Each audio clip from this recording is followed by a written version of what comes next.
میں نے کہیں یہ پڑھا تھا کہ جب کوئی معاملہ اللہ کے حوالے کرو تو اللہ اور اس کے معاملے کے بیچ میں سے نکل جاتا ہے، مگر میں جب بہت زیادہ پریشان ہو جایا کرتی تھی، گھنٹوں سوچتی رہتی تھی کہ کیسے ہوگا، کب ہوگا، اور مسلسل ایک کے بعد ایک وسوسہ میرے ذہن میں آتا رہتا تھا۔ مگر اب اس وقت کو سوچوں تو بہت ہنسی آتی ہے مجھے، کیونکہ سارے معاملات سلجھ گئے ہیں اور جو مانگا تھا اس سے بہترین مل چکا ہے، اور جو نہیں ملا تھا اس کے پیچھے کی مصلحت سمجھ آ چکی ہے۔ ہم انسان ایسے ہی ہوتے ہیں، جب ہمیں اسباب نظر آ رہے ہوتے ہیں تو ہم مطمئن رہتے ہیں، اور جب اس نظر نہیں آتا تو پاگل ہو جاتے ہیں۔ وہ بھی سوچتے ہیں جو ہونا نہیں ہے۔ لیکن میں تمہیں بتاؤں، اللہ پہ یقین تو ایسا ہونا چاہیے کہ سامنے سمندر بھی ہو تو تم کہو کہ میرا رب رستہ بنائے گا، اور اگر ایسا نہیں ہے تو سمجھ جاؤ کہ تمہیں یقین چیزوں پر ہے، لوگوں پر ہے، اسباب پر ہے، اللہ پر نہیں ہے۔ صبر کا مطلب یہ نہیں کہ انسان کسی تکلیف یا صدمے پر روئے نہیں۔ صدمے کی بات پر رنج کرنا انسان کی فطرت میں شامل ہے، اس لیے شریعت نے اس پر کوئی پابندی نہیں لگائی۔ جو رونا بے اختیار آ جائے وہ بے صبری میں شامل نہیں۔ البتہ صبر کا مطلب یہ ہے کہ صدمے کے باوجود اللہ تعالیٰ سے کوئی شکوہ نہ ہو، بلکہ اللہ تعالیٰ کے فیصلے پر عقلی طور پر راضی رہے۔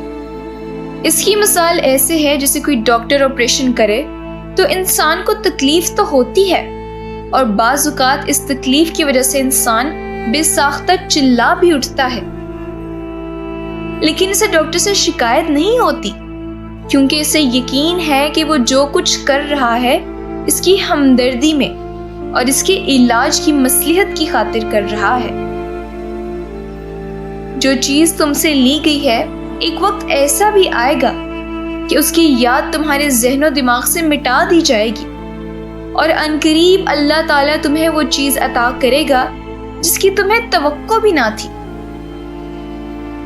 ہر چیز اللہ تعالیٰ کے ہاتھ میں ہے، اس پر بھروسہ رکھو اور مسکراتے رہو، کبھی بے سہارا نہیں رہو گے۔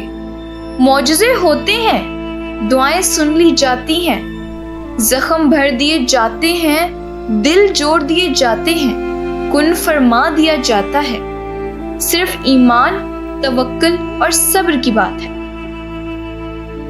انسان کی سوچ محدود ہے، وہ کچھ چیزوں سے شروع ہو کر کچھ چیزوں پر ختم بھی ہوتی ہے، اور اس میں شاید انسان کا زیادہ قصور بھی نہیں، کیونکہ ہم ہر چیز نہیں دیکھ پاتے۔ اللہ اپنے بندوں کے لیے جب کوئی فیصلہ کرتا ہے تو وہ بہترین وقت چنتا ہے، کیونکہ وہ جانتا ہے کب کون سا فیصلہ تمہارے لیے بہترین ثابت ہوگا۔ اگر آج کوئی دعا قبول نہیں ہو رہی تو شاید ابھی وقت سازگار نہیں۔ دعا کا ابھی قبول نہ ہونا انکار تو نہیں ہے۔ انتظار کرو بہترین وقت کا، بے شک تم وہ نہیں سن پاتے جو اللہ سنتا ہے۔ یقین رکھو تمہارے مسئلے جتنے بھی بڑے ہوں، اللہ سے بڑے تو نہیں ہو سکتے نا۔ جو چیزیں تمہیں ہزاروں دعاؤں کے باوجود نہیں دی جا رہی، اس پر تمہیں مطمئن کر دیا جائے گا۔ ایک دن تمہیں مصلحتیں ساری سمجھ آنے لگیں گی اور سمجھا دی جائیں گی، اس سے بہتر عطا کر دیا جائے گا۔